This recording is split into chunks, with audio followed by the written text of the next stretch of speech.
SMS at any time during the show. Type Spectrum, leave a space, type in your contribution and name, then send it to 7197. Your views, our interviews on Spectrum, Radio 1 FM 90. A very warm welcome. This is Spectrum on Radio 1. I'm your host, Edmond Kizito. On Spectrum tonight, Uganda at 50. What are other countries saying about our human rights situation? Looking at the latest assessment at the UN General Assembly. Towards the end of last year, the Ugandan human rights situation came under review at the United Nations General Assembly as other UN countries vetted the human rights record of this country. The Ugandan government presented its situation report, which was then benchmarked against the report by working groups, that's civil society organizations involved in documenting, reporting, promoting, and protecting human rights.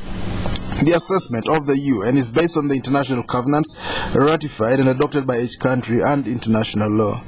After the assessment, several recommendations were made that need to be adopted after a thorough examination by the government of Uganda at the 19th session of the Human Rights Council, which is now due.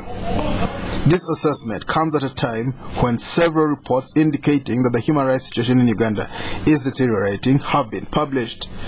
These reports largely reflect upon the freedom of expression and that of the media, political freedoms such as those to demonstrate and assemble. This year, Uganda marks 50 years of independence, and the country is deeply reflecting on several issues that are key for it to progress forward, one of which is the human rights situation, which is at the core of democracy and good governance. Shortly before heading for New York, members of the Uganda Working Group were hosted on Spectrum. They are here today, together with the Office of the UN High Commissioner for Human Rights, to report back on how Uganda was rated at the recommendations and the recommendations which are likely to be adopted by Uganda. Our guests tonight, Ms. Birgit Gerstenberg, head of the Kampala office of the UN Office of the High Commissioner for Human Rights. You're most welcome, Birgit. Thank you. We're also joined by Mr. Stephen Odong, Program Manager, HURINET, that's the Human Rights Network Uganda. You're most welcome, Stephen. Thank you. Stephen, number 2, Mr. Stephen Tumwesigye, Legal Associate at the Ugandan Coalition on the International Criminal Court. You're most welcome, Mr. Tumwesigye. Thank you and good evening, listeners. Can you begin by telling us what is this Uganda Coalition on the International Criminal Court? What is it? Thank you, Edmond. The Uganda Coalition on the International Criminal Court is a coalition of NGOs and civil society organizations that was formed in 2004 at the height of the debate around the International Criminal Court involvement in Uganda. The coalition is hosted at Human Rights Network Uganda and is intended to promote debate around the International Criminal Court, but also clarify some issues around the court. So we don't speak for the court, but rather we create forums for debate on the court. What's the big deal about it? We don't have too many people aspiring for the Hague, the ICC Hague court in The Hague. We actually have 4 persons who are wanted by the court, and that's to us a very important situation. And 2, the fact that Uganda is a situation country at the International Criminal Court. Importantly also, maybe what we should note is that the UCICC is part of the global coalition on the International Criminal Court, which is a network of NGOs that work towards promoting the work of the International Criminal Court in the world. So it's a big deal, and it's a big deal considering that we're a situation country. A situation country, that's a country being watched with candidates for The Hague. Yes. The cells in The Hague, so that you have these offices in other countries as well. The coalition on the ICC, which is a global coalition, has countries all over the world. Has offices in different countries? In different countries, yeah. Right. And the Uganda coalition is part of that global coalition. Right. Yes. And if I have someone I would like to send, or I think qualifies, all I do is walk to your offices? Not necessarily. Well, and give you files for you to study? Well, we don't work for the court. We only are a civil society organization that promotes the work of the court. But we can avail information that can help you then access the court for such matters. You don't act as an agency for the court? No, we don't. Not as a corridor? No, we don't. All right. Mr. Stephen Odong, you contributed as a working group HURINET to the UN assessment on the human rights situation in Uganda. Is that right? Yes, that's What role did you play compared to that of government? Yeah, HURINET is a network of human rights organizations that do a lot of work around advocacy on human rights and ensure that government complies with its obligations and the different treaties that it ratifies. So the key role that HURINET played is to coordinate civil society organizations to engage with the UPR mechanism, that is the Universal Periodic Review. And in this, we did a lot of capacity building in consultations with UN Human Rights, and we collected the different reports from the different thematic clusters that formed part of the stakeholders report. So we're key in terms of coordinating CSOs, capacity building, so that they can engage with the mechanism, since it's a new mechanism that CSOs are not yet well abreast with. So the key role here was capacity building and also coordinating the different reports from the different civil society that formed part of the stakeholders report that was looked at during the review last October. All right. Maybe we'll talk about that on another day. But first of all, talk to us about how Uganda was fared at that review. During the review, Uganda fared well, considering the fact that key contributors submitted reports. That is, Uganda government submitted a report, and the UN agencies also submitted a report, and also stakeholders, also civil society, Ugandan Human Rights Commission also submitted a report. So in all the reports, at least it was clear that Uganda scored in certain aspects. That's in terms of having less legislative framework that promotes human rights. That is the Constitutional Republic of Uganda, which clearly in Chapter 4 has the Bill of Rights, and also the fact that they have a Ugandan Human Rights Commission, which is also very active promoting human rights, and also the fact that there is also some space given to civil society. Some space? Yes, some space given to civil society to kind of do a lot of advocacy around protection of human rights in the country. Though there were a few challenges in certain areas, most especially areas of torture. There's a challenge in the area of torture. Well, you put it very, very nicely, but you're talking about issues that confront people's families, livelihoods, and lives. When you talk about challenges, you're using the NGO speak, which masks a lot of truths. Talk to us directly, more directly. Let's forget about the gap, the jargon.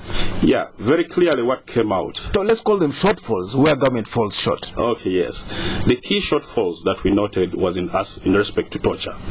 Torture came out very clearly, and the issues of safe houses came up, whereby it was clearly stipulated that safe houses still exist, and also the fact that government has not yet put in place a law that prevents torture is also something that came up, and also the fact that government has failed to ratify or accept to be bound by the optional protocol on torture also came out very key. So torture came out as a very key issue. Then the other issue also is the death penalty. I think death penalty also came out as a very key issue, in that Uganda should work towards removing the death penalty in our law books. All right. Then also the other key aspect that came out was aspect of gays and lesbian, that is LGBTI. I think what is so paramount is the law that is being fronted, that is the famous Bahati Bill. It's something that is looked at as will infringe the rights of sexual minorities. So those are some of the key things that really came on, and also the aspect of corruption, which is hindering the enjoyment of economic, social, and cultural rights, also came out as a very key thing. Then lastly, what I should mention is that also press freedoms and also management of order. I think we have seen excessive use of force by the police or state organs in quelling demonstrations. We have seen also the coming in of the Public Order Management Bill, which is also looked at as a law that infringes on the rights for free association and expression. And also we have seen also the anti-terrorism law, also which infringes on the rights of persons. And also we have seen the increasing attacks on the media, which is also something very, very key, and also civil society who are advocating on the rights of the people. We have the NGO Act, which is really limiting the space of civil society, and yet civil society gets a mandate from the people. So if you control them, you're doing a disservice to the people in terms of advocating for their rights. Thank you. Well, listeners, this is Spectrum on Radio 1 tonight. Uganda at 50. What are other countries saying about this country's human rights situation? Specifically looking at the latest assessment at the UN Assembly. Our guests tonight, Ms. Birgit Gerstenberg, head of the Kampala office of the UN, Office of the High Commissioner for Human Rights, Mr. Stephen Odong, program manager at HUNET, you just heard him speak, and Mr. Stephen Tumwesigye, legal associate at the Ugandan Coalition on the ICC, or the International Criminal Court. Ms. Gerstenberg, give us your own view. Is Uganda on the right path in the observance of human rights? Yeah, I think you have to have a differentiated view on that, because Uganda has good developments and good trends, and also obviously, as already was pointed out by my colleague from UNET, some trends that they should be tackled. So I think they should be tackled. That's yes. Go on. Yes. So the idea is to help Uganda, to assist the government and other stakeholders to look at the challenges and strengthen the good developments. So, for example, if we look at policies and also legal developments, we have quite some good trends. Uganda is part of the most human rights instruments, international human rights instruments, and Uganda did a lot of efforts to look at the rights of the people, for example, in relationship to the Millennium Development Goals, fighting poverty, and also to integrate into district and human and sector plans of the government a human rights approach. So we can testify that as an office. The challenges there are obviously in many fields, and nobody would deny that. But the government made a voluntary pledge at the Universal Periodic Review to create, to discuss together with the civil society a human rights national action plan. And that would include to talk about the challenges, to have a baseline, where are we standing, and then to look what are the challenging areas of human rights. Some of them were already named by my colleague from UNET, but I would also say economic, social, cultural rights, including land issues, including vulnerable groups, for example, women when in northern Uganda, former IDP persons with disabilities, children, and right to education, human rights education especially, and also looking at areas that are emerging, like the petroleum bills and human rights, business and human rights, climate change and human rights, corruption and human rights. So those issues have to be discussed widely, socially, and with participation of a broad public, not just the experts on these thematic issues. So the Human Rights National Action Plan has that aim to include all kinds of stakeholders in civil society, even grassroots, into the discussion and give them a voice. A special issue obviously is the issue of discrimination. I would like to raise and go a bit deeper into the issue of the Bahati bill. Our point of view is that this bill is discriminating a special group in society that was tolerated over centuries in Uganda. Well, maybe we'll talk about that. You're picking out one, some people will say a very small thing, well, depending on where you're standing. We'll talk about that a little bit later, gays and lesbian rights, as we call them. Let's talk a little bit more about the broad parameters. Uganda has slipped in human rights rankings. I was looking at some figures today. I don't have them offhand, but it has slipped. It was at a certain level previously. Now it's gone into, it was in the upper, second half, lower half. Now it's gone further deeper. I think probably around the third quarter or thereabouts. Can you give us an explanation towards it? What has caused it, in your own view? Yes, there's no such ranking in general human rights. Rankings are related to specific situations, for example, economic, social, cultural rights, poverty, or development issues. Yes, it's true what you have said. Uganda was not so well ranked this year in relation to poverty issues, but in human rights issues there's no rank, because they're very widespread, and the country can perform very well in one area of human rights and perform worse in another area. So the Universal Periodic Review does not want such ranking either. What it is intended to is to have the countries making an aimed and really guided effort to look at the challenges they are identified by the recommendations of the as an outcome of the UPR review. So for example, Uganda got 170 recommendations from 55 countries. It's one of the highest number of recommendations, and these recommendations are covering several areas. So I think the country's performance would be measured how, to which extent the country would accomplish with such recommendations, and obviously it voluntarily commits itself to go for these recommendations. So the government looked for approach to get that in line with their own plans. For example, creating a subcommittee of the cabinet on human rights and interinstitutional committee with the main line ministries and institutions to really try to create institutional settings to tackle human rights issues. No? All right. Of course, there's the issue of the visiting UHRC visitor, which we'll talk about in a short while. There have been rumblings, claims that he's not been given an invitation, and the government has said they can't give an open invitation. We'll talk about that. Special rapporteurs. The special rapporteur. Yeah. Let's talk, Mr. Stephen Tumwesigye. Talk to us about your own view of Uganda's ranking. Are we doing well? Are we not? Thank you, Edmond.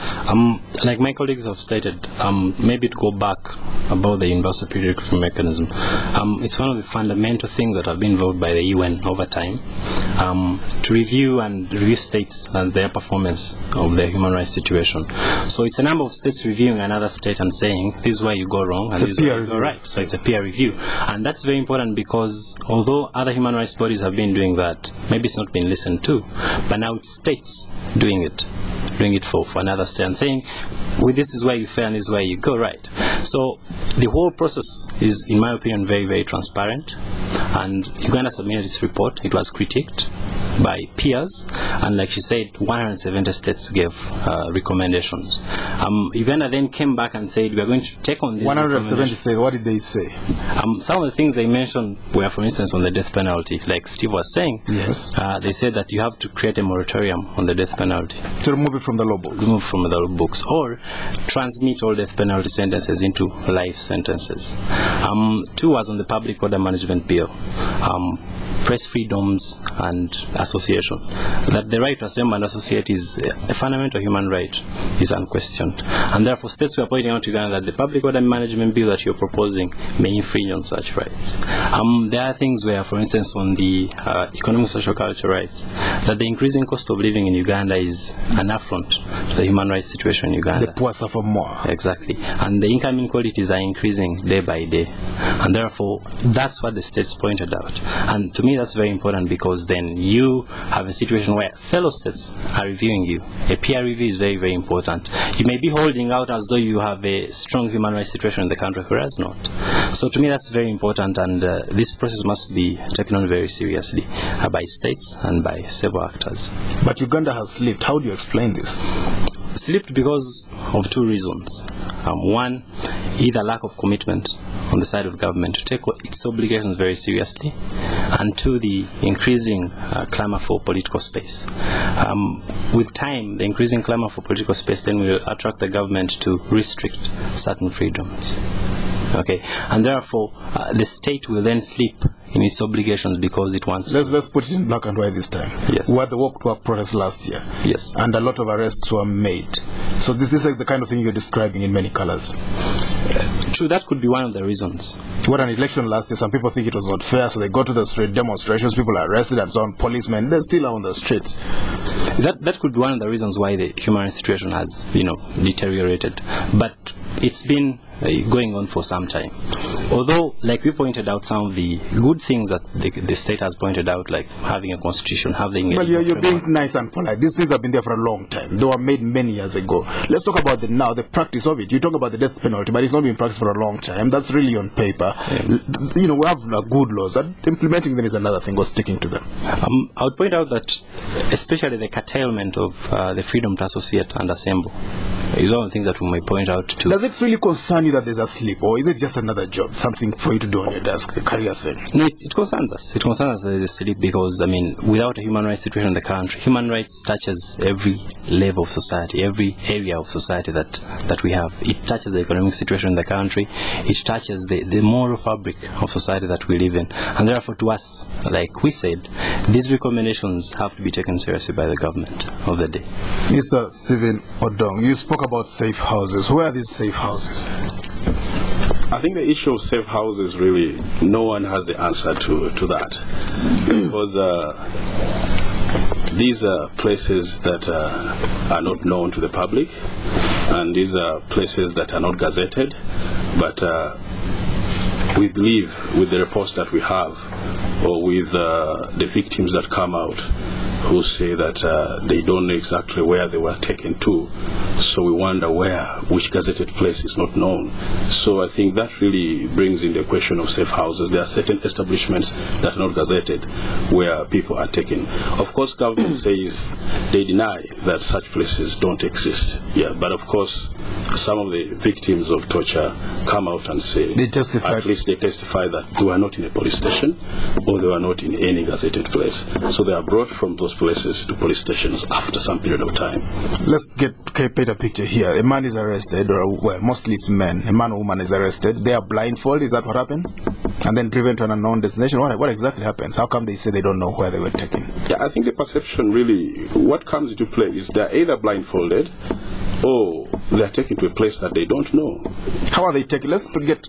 Are they put in a cab boot or what? I won't say that they are put in a cab. They are blindfolded. Is that the more common method of transporting? Are they blindfolded? Perhaps they are blindfolded, but I'll not dwell into the method of how they take them there. You talk about people who suffer. Actually, it hasn't touched you, but it has touched certain people. Let's be realistic. Someone is arrested, is blindfolded, taken to a place, held there incommunicado, and then eventually taken to a police station. Get us a clear picture on that. Yes, the picture I want to paint is that people have been arrested and have not been taken to gazetted places. That is the very key word. A place which is gazetted is a place that is legally authorized for people to be detained in. But in these circumstances, there are places where people are taken to and no one knows where they are. A person is only brought to a gazetted place like a police station after their complaints and after relatives or after people have asked where their person is. That's when they are brought. And when we speak to such people, they express ignorance of where they were. And how long are they normally kept there? Normally the cases that we have interfaced with normally take about a week, about 2 weeks, and some even for months. Yeah, some for months. So it's a very key issue that was raised during the UP era. But of course the government of Uganda said no, they don't have safe houses. Everyone is incarcerated in a gazetted and legally lawful place. But the general impression from the Uganda Human Rights Commission, with the reports that have been receiving, with the complaints that have been receiving, is that such establishments are there. And of course human rights or International Red Cross, they have the mandate to visit such places, but of course they go to legally gazetted places, not the safe houses. Yeah. Well, this is Spectrum on Radio 1. We'll go for a break. We'll be back.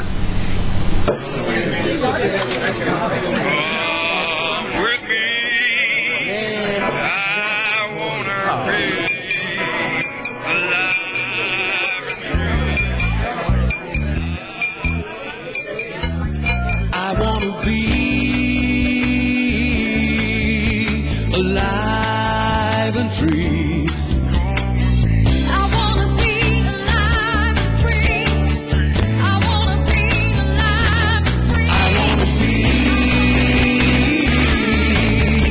alive and free. I wanna be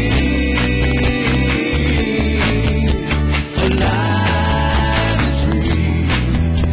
You and me.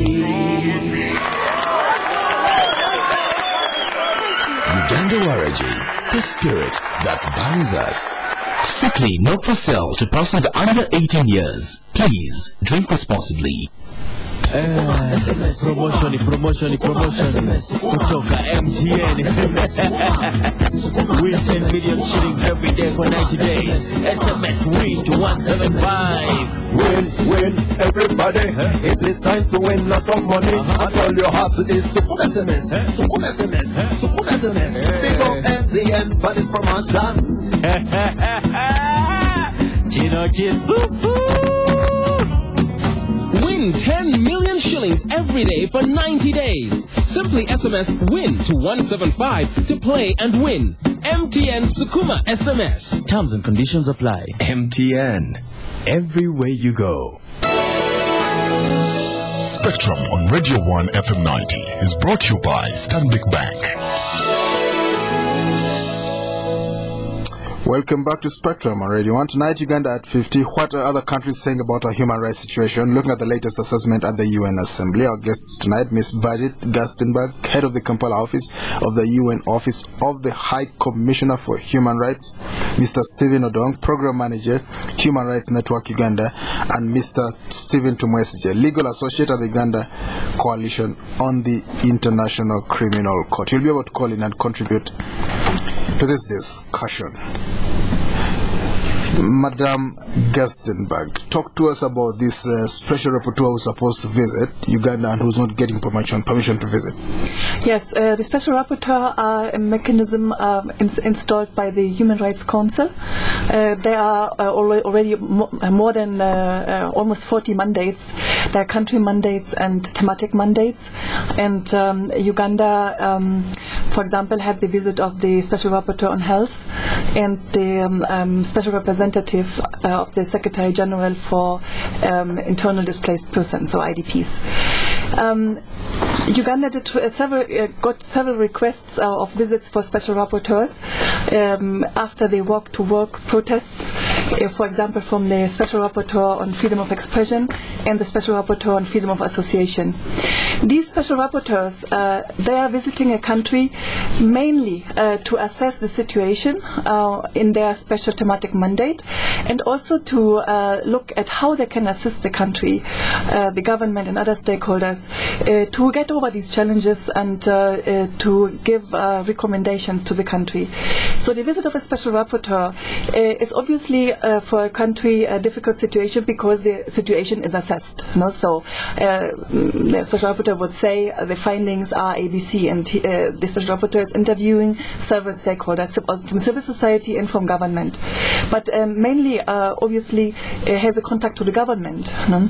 And wishes to establish a contact of exchange, free exchange, and also of technical assistance and giving good recommendations.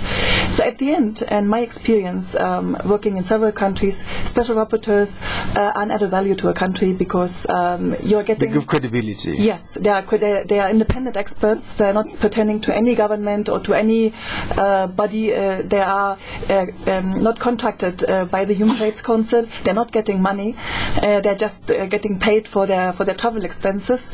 So they have expertise, and they are assigned because of their expertise as a special rapporteur. And those special rapporteurs, after a visit, do a report on the country, and the country can freely work with that report. No, can take the recommendations into account, can discuss with the special rapporteur on the recommendations, and obviously gets an expertise on how the situation can be overcome. And so I think it's a very useful issue. Uganda did not really engage with the special procedures of special rapporteurs, which is a pity because we are losing opportunities to get expertise and expert advice on how to open dialogues, for example, on critical human rights issues, on how what are the standards they should look at, and also to talk with the stakeholders and tell them, look, you should go for any other way you are going now. No, they have also give advice, free technical advice. Exactly. No, and a standing invitation that was demanded by some of the countries in the Universal Periodic Review is not meaning that special rapporteurs are coming freely in the country and coming when they want. They still have to request by the government an invitation, but the government with the standing invitation is expressing the willingness. Openness. Yes. You already could come anytime. To improve, no? Right. And to say, let's be open and let's be transparent. Let's discuss what we have here and let's try to improve. proof. No, so if that is not ensured, then you're not being transparent. Yes. You're being opaque. Yes. So when Uganda closes its doors on this rapporteur, that's the impression they give. yes, then they want to hide something. They want to hide something. So if the Uganda government is hiding something on the human rights, it's human rights situation. There's a special sensitiveness on not being blamed in the external world. No, and I think a special rapporteur is not blaming anybody. No, it is a statement only pointing out the pimples. Situation. Exactly. No. Well, it happens to be Uganda, very briefly before we leave this point. It happens to be Uganda. The special rapporteur right now happens to be Uganda. Am I right? Yeah. Does that could that be a factor, or it doesn't mean anything? It's difficult to say because there's no really official statement on that. There's a big silence, what I think is not benefiting the country at all. No, you can say no, then you have a perspective, and you can say I say no because of ABC reason. All right. But not saying nothing and anything is it's very difficult to evaluate. So our office really thinks that the country would greatly benefit of such visits. Okay. Before we move forward, some people think you people in the West put too much emphasis on gay rights, and which many people here think it's an unnatural thing. Well, it probably is an unnatural thing because not even animals do it. Why do you put so much emphasis on gay rights? We don't really, but we are obliged because if the bill would not be there are strong pressure groups in the West. Pay large sums of money to campaigns. Yes, but we are not part of these strong pressure groups. We have to defend the human rights of every person. No, and the Bahati bill would, for example, deny a person that is a gay or lesbian individual, the right to freely access health services, because the whistleblowers clause within the bill obliges the medical doctors, everybody who has knowledge that that person is a gay or a lesbian, to go to the police and tell the police you have to capture that person, and you have to arrest it. So, for example, a medical doctor who has an oath with his patient to not disclose information he got. So how can you enforce and how can you discriminate a person to get health services just because of the status to be a gay or lesbian? No. The same is the issue with discrimination of groups. They are defending the rights of such persons and not special rights, just general human rights. To education, to not be thrown off their workplace because they are gay or whatever. So those persons would be accused of promotion of homosexuality. So it's also limiting strongly the free expression of NGOs or civil society organizations. They are defending human rights. So human rights defenders would also be curtailed, victimized, in their actions. Yes. Okay, and is it a human right for these gays to promote gayism? No, if you look, they used to call them queers. These days they have nicer ones. So let's use the word gay. Is it a human right for them to promote homosexuality? Yeah, the promotion of homosexuality it's a very complicated thing. Because if you look at the bill, there are several points how you can promote homosexuality. Homosexuality does not mean to buy somebody's services for having a sexual contact. Yeah. It's not meaning coercion to any person. It is the free and consensual sexual relationship between two adults of the same sex. That's the issue.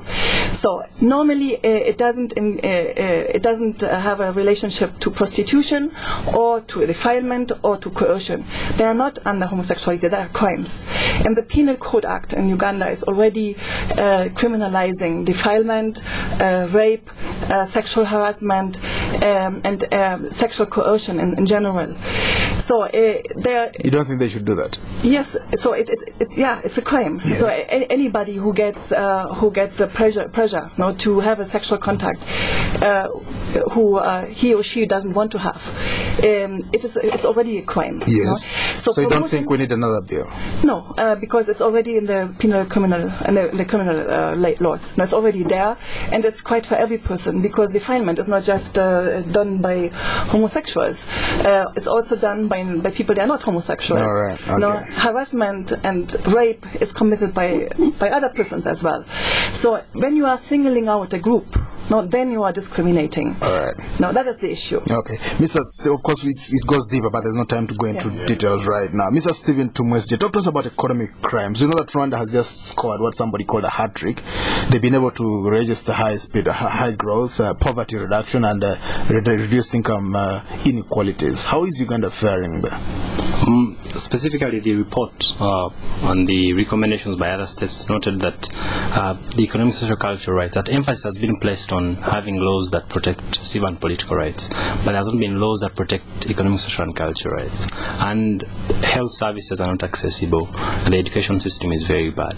And therefore, you have, although you have laws that protect civil and political rights, you don't have a clear definition of what those economic, social, cultural rights entail. And therefore, there is limited commitment on the level of government, for instance, provide free health care to all persons. The level of education, although there's UP and USE, it is not to the level that is expected at international standards. So our economic, social, cultural, although our emphasis normally, even when we're talking at talk shows, we normally emphasize civil and political rights, there's almost a limited intervention on the area of economic, social, cultural rights. You had the case of the nodding disease, and there was limited intervention in that area. So those economic, social, cultural rights, and it was pointed out in the report by the peer review mechanism that there's need for emphasis on economic, social, cultural rights. Rather than emphasizing civil and political rights, most of the rights touch the lives of people, and those are economic, social, cultural rights. You come from this, your legal associate at the Uganda Coalition on the ICC, the International Criminal Court. You emphasize crime. Is corruption not a big crime? Why don't we have an international, court on corruption, for instance? Jail some of these big-time thieves who steal medicine and children die in hospitals. The jurisdiction, the role of the International Criminal Court is entirely different. And let's talk about corruption here. Does it concern you that people steal public funds? It does. It concerns everybody. And what do you do about it? What has happened now in this situation is that, first of all, we report about it. We write about it every day in our reports. Every day. And two, there are institutions of government. You write reports. You file them. You send them to your mailing list with attachments. And we don't send them to our mailing list, but we send to organizations that are responsible. We don't prosecute crimes, but rather the DPP, for instance, is supposed to take on cases of corruption, and the IGG is supposed to prosecute two cases of corruption.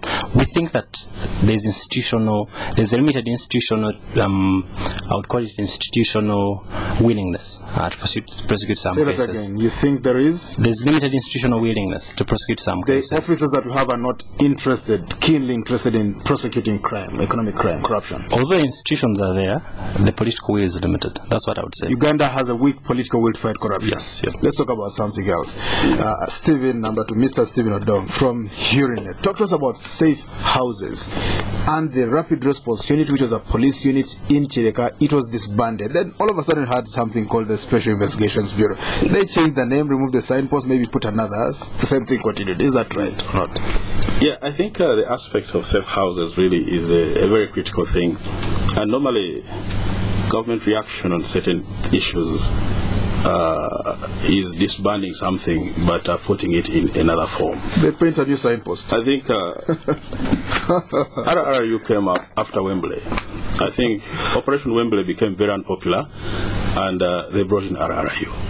And now RRU also became very unpopular, and now they've changed it to Special Investigation Unit.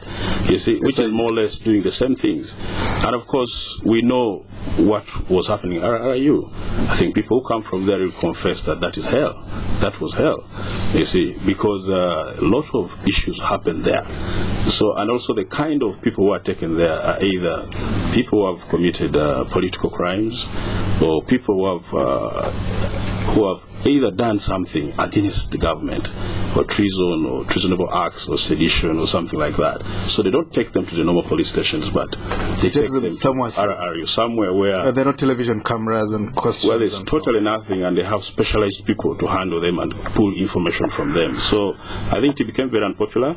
It became a place which is known for torture, and I think very many people came out openly to criticize it, and I think that's what motivated them to disband it, and they came up with the name. Give it a new sign. So we're yet to see whether the Special Investigation Unit will be any different from mainly from that. But what we are really critical of is that there shouldn't be any illegal places and there shouldn't be torture at all. All right, let's hear from the listeners. This is Spectrum on Radio 1. Our number is 0414 348 111, 031 226 0390, 031 226 1390. Spectrum, hello.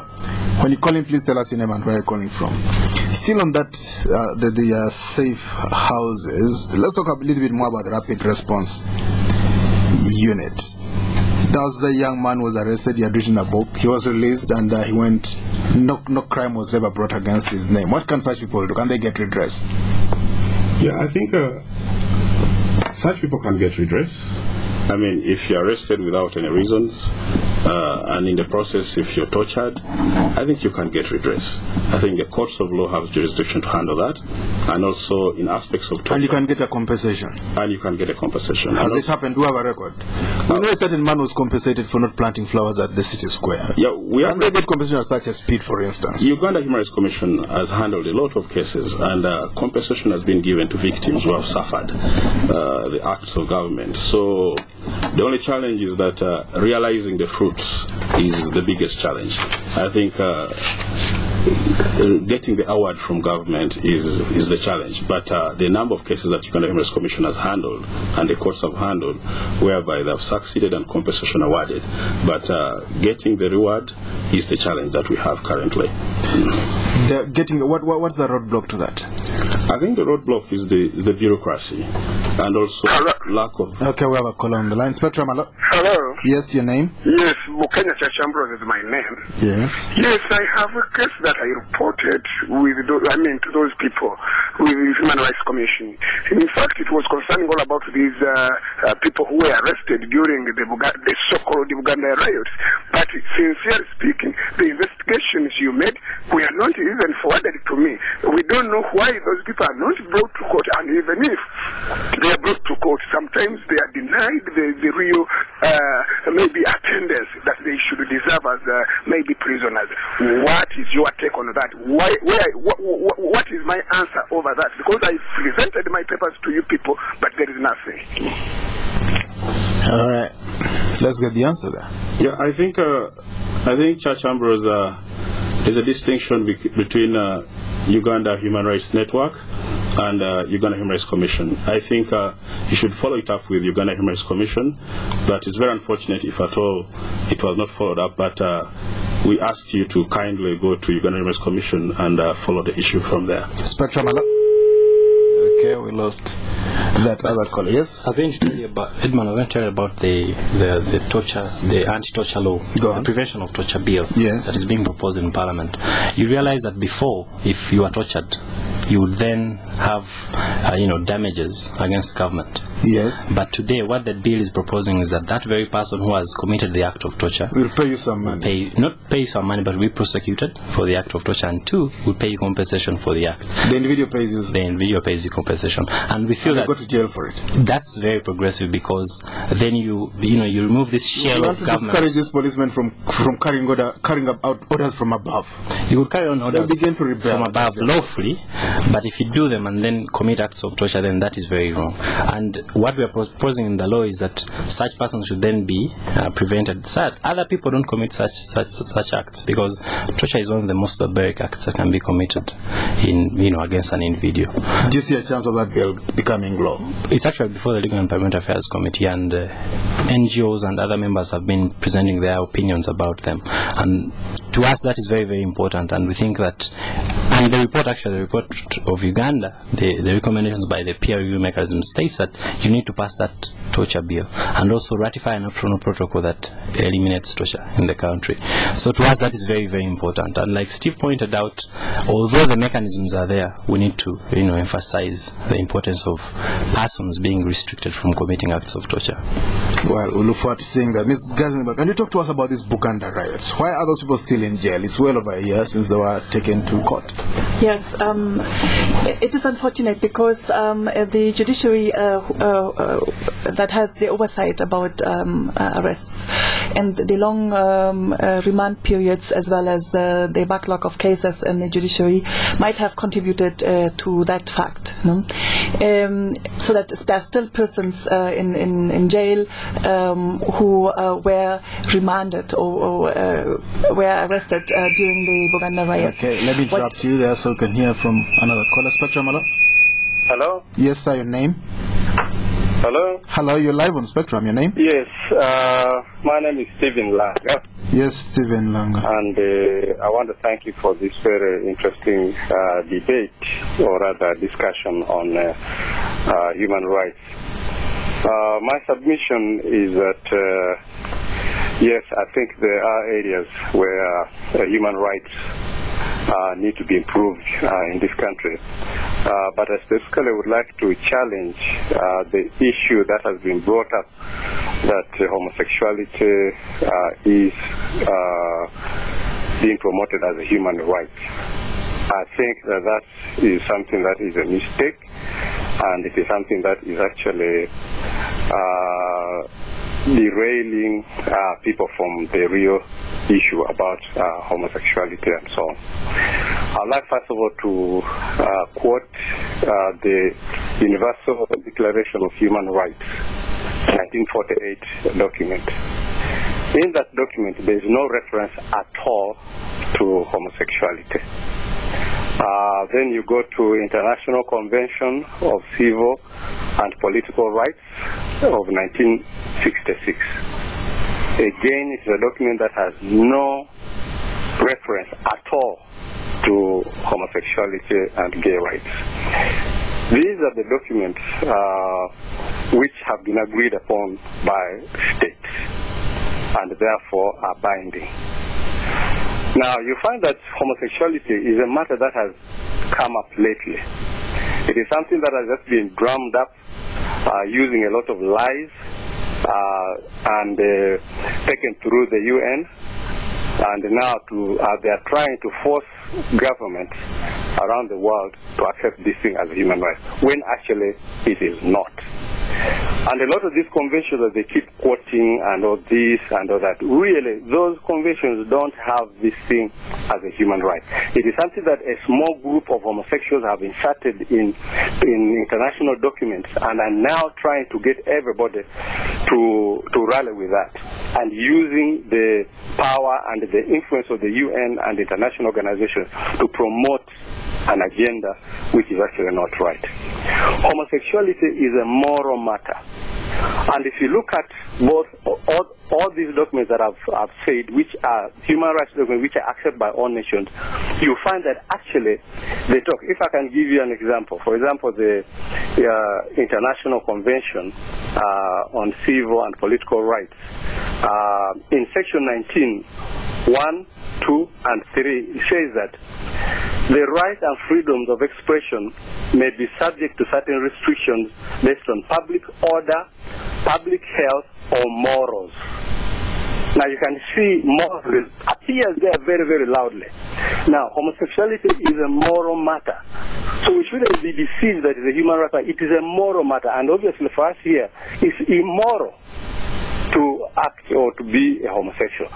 All right, Stephen, thank you very much indeed. Stephen Langa is from the Family Life Network. So would you like, you are continuing a point, then we'll get back to that through Stephen. Would you like to close that point? I first of all, I would say you're right. Homosexuality is not a human right.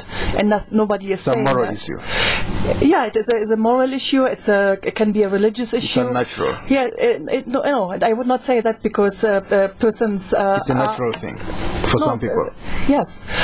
So no, the issue is not of human rights as a right. What we are saying is that every person should be treated without any discrimination of any kind because of any reason. So there is sex, for example, not discrimination out of sex, age, gender, everything. So now they have added because there is in the Universal Declaration also to say, or any other reason. So they have added because of sexual orientation or gender identity. It is a discrimination issue. It's not homosexuality as a human right. All right. It is the right to health, it's the right to education, the right to life, the right to freedom of expression, the right freedom of expression. Yes. They can promote homosexuality. No, but they have a right to say what they want to say. The problem is they might want to promote that lifestyle. Yeah, what was cited by Mr. Langwa is the morals by the Human Rights Committee are defined. So you cannot cut or curtail a right or a freedom in such a manner that it is not anymore a freedom. But it wasn't in the 1948 Declaration, which is a landmark document, the UN Declaration of Human Rights. It wasn't in the 1956 one, which is just cited. Because it's not a right. It was smuggled in. Homosexuality is not a right, and we should go away from that. Nobody is saying that. What we are saying homosexuality is not a human right. No, every person has human rights, and the human rights are in the Universal Declaration, as Mr. Langwa said. So he's absolutely right on that. Go on. Yes, I just wanted to add on one thing he said. The moral grounds of freedom of expression. Yes. The Human Rights Committee did a statement on what are the legitimate reasons to delimit the freedom of expression. Yes. And maybe you should read that one as a general comment to get very clear that morals cannot be interpreted as discriminating people because of their sexual orientation. That's what my final word. Thank you very much, dear guests. Ms. Birgit Gerstenberg, the head of the Kampala office of the UN Office for the High Commissioner for Human Rights. Thank you very much for coming to Spectrum tonight. Mr. Stephen Odong, Program Manager at HURINET, that's the Human Rights Network Uganda. Thank you very much for coming to Spectrum. And Mr. Stephen Tumwesigye, two Stevens on one night, Legal Associate at the Uganda Coalition on the International Criminal Court. Thank you for tuning in. I've been your host, Edmond Kizito. Spectrum will be back tomorrow. Up next is the news in English. Do stay tuned. Open an ice-cold Nile Gold, but don't drink it just yet. Take a closer look. You'll see